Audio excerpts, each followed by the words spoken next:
এই কথাটি আমাদের সাধারণ জনগণকে বোঝাতে হবে।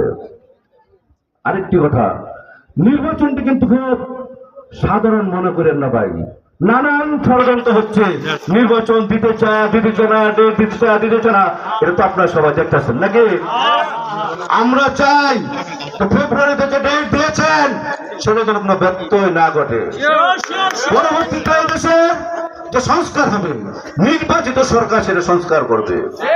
এদেশের জনগণ নির্ধারিত করবে কারা আগামী দিনে সংস্কার করবে, কারা শেখ হাসিনার বিচার করবে। যদি বিএনপিকে জনগণ ভালোবাসে বিএনপিকে ভোট দেবে, যদি বিএনপিকে ভালো না বসে অন্য কাউকে ভোট দেবে, আমরাও সেটা মাথা পেতে নেব।